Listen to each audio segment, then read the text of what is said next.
तो ये 4 रीज़न्स हमारे पास निकल के आ रहे हैं कि क्यों ये ट्रेड एक अच्छा ट्रेड बन सकता है। Trend line retest, EMA support, Fibonacci golden zone और डब्ल्यू पैटर्न। तो अब बात कर लेते हैं कि यहाँ पे ट्रेड लेना कैसे है। अब यहाँ पे ट्रेड लेने के भी एक्चुअली 2 तरीके हैं। पहला तरीका, अगर आपको ट्रेड में थोड़ा जल्दी एंटर।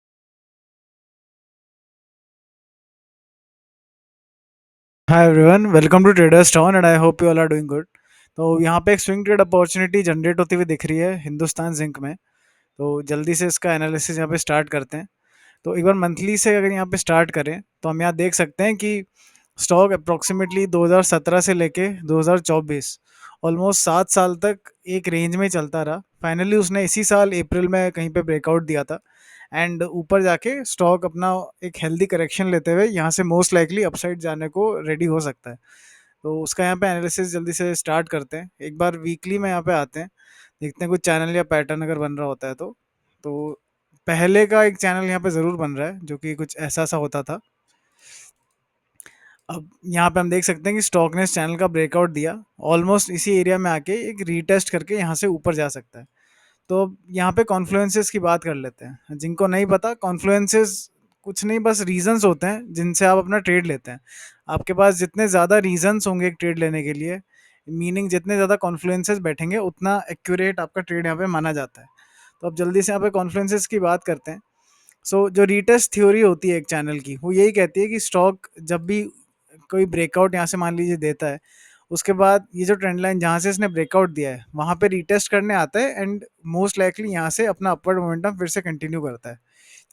तो यहाँ पे आपको एक क्लियर ट्रेंड लाइन टेस्ट होता हुआ यहाँ पे दिख सकता है। यह हो गया हमारा पहला रीज़न। दूसरे रीज़न के लिए मैं ईएमएस लगाता हूँ।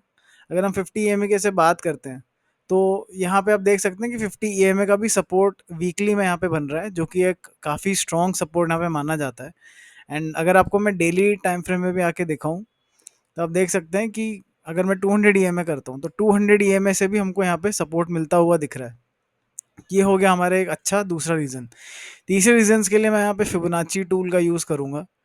अगर हम फिबोनाची बॉटम से लेके टॉप तक यहाँ पे लगाते हैं तो आप देख सकते हैं कि स्टॉक ऊपर जाके धीरे धीरे नीचे आता हुआ अपने एक जो गोल्डन जोन है वहाँ कहीं पे आ चुका है एंड मोस्ट लाइकली यहाँ से एक जंप हमें देखने को मिल सकता है। एंड एक चौथे कॉन्फ्लुएंस की भी यहाँ पे अगर बात करें तो आप देख सकते हैं कि यहाँ पे एक छोटा सा डब्ल्यू पैटर्न यहाँ ज़रूर बना है। ये आप देख सकते हैं ऐसा सा कुछ एक डब्ल्यू पैटर्न, हम इसको भी एक बुलिश रिवर्सल की तरह कंसिडर कर सकते हैं। बट आई वुड से अगर एक ज़्यादा अच्छा कंफर्मेशन चाहिए तो आप ये जोन के ब्रेक होने का वेट कीजिए। ये वाले जो जोन्स हैं 536 535 से लेके 530 का जो ये जोन है, अगर ये ब्रेकआउट हो जाता है तो आपको यहाँ पे वीकली में भी जो रेजिस्टेंस जैसा एक बना था ये ब्रेकआउट होता हुआ दिख जाएगा। आपको ये लाइन चार्ट से शायद ज़्यादा समझ आए। लाइन चार्ट अगर आप देखते हैं तो ये जो हमारा डाउन ट्रेंड था यहाँ पे, इसका जो लास्ट स्विंग है वो यहीं कहीं पे आता है 533 के आसपास के लेवल्स पे। तो अगर ये यहाँ से ब्रेक होता है एंड कोई रीटेस्ट होता दिखता है तो ये हमारा एक जो कंफर्मेशन तो अभी भी है, बट ये हमारा जो चौथा डब्लू ब्रेकआउट है वो वीकली में भी कंफर्मेशन हो जाएगा।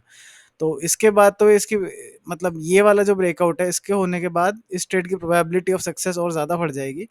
बट आप ये भी कर सकते हैं कि यहाँ पे एक छोटी क्वांटिटी बाय कर सकते हैं एंड देन जब जब भी कभी इसका ब्रेकआउट हुआ एंड रीटेस्ट होता है यहाँ पे आप थोड़ा बहुत ऐड करते हुए अपना ट्रेड को कैरी फॉरवर्ड कर सकते हैं। एक रीज़न यहाँ पे और बैठता है, अगर आप यहाँ पे वॉल्यूम प्रोफाइल लगाते हैं तो आप देख सकते हैं कि सबसे ज़्यादा वॉल्यूम प्रोफाइल जो सबसे ज़्यादा एक्टिव जो मनी एक्सचेंज यहाँ पे हुआ है वो इसी एरिया में कहीं पे हुआ है।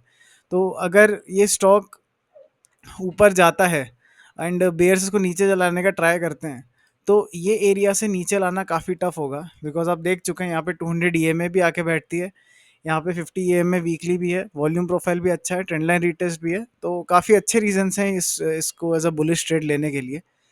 एक चीज़ मैं आपको यहाँ और दिखा देता हूँ। एक बार हम इसका इंडेक्स भी देख लेते हैं। निफ्टी मेटल का ये एक स्टॉक है, तो उसको भी अगर हम यहाँ पे देखते हैं तो निफ्टी मेटल भी आप देख सकते हैं कि अगर मैं 50 ईएमए लगाता हूँ तो 50 ये स्टॉक गिरता हुआ इसने यहाँ पे एक डब्ल्यू पैटर्न बना दिया है इंडेक्स ने।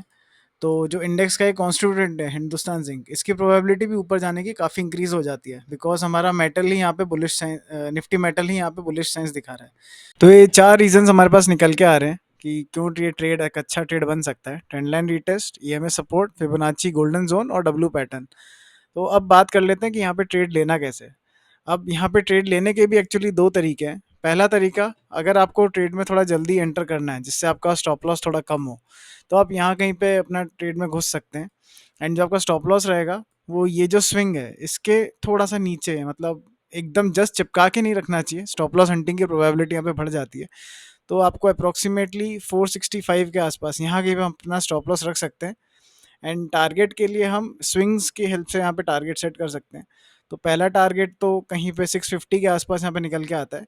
एंड उसके बाद जितना स्टॉक ऊपर जाता है आप ट्रेल करते रह सकते हैं। देखिए आप कितने पॉइंट्स यहाँ पे कैप्चर कर पाते हैं।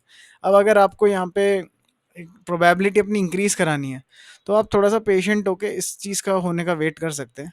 अगर ऐसा रीटेस्ट हो, ये लेवल को ब्रेक करके रीटेस्ट करके मार्केट यहाँ से ऊपर जाता है, तो आप फिर अपना ट्रेड यहाँ कहीं पे ले सकते हैं। एंड आपका स्टॉप लॉस जो होगा वो भी यहाँ कहीं पे आ जाएगा। एंड उस हिसाब से फिर आपने टारगेट्स प्लान करते हुए ट्रेड में आगे बढ़ सकते हैं। So this was all for the video. I hope you like it, and if you do like it then keep supporting, and मैं ऐसी वीडियोस लाता रहूँगा। Thank you.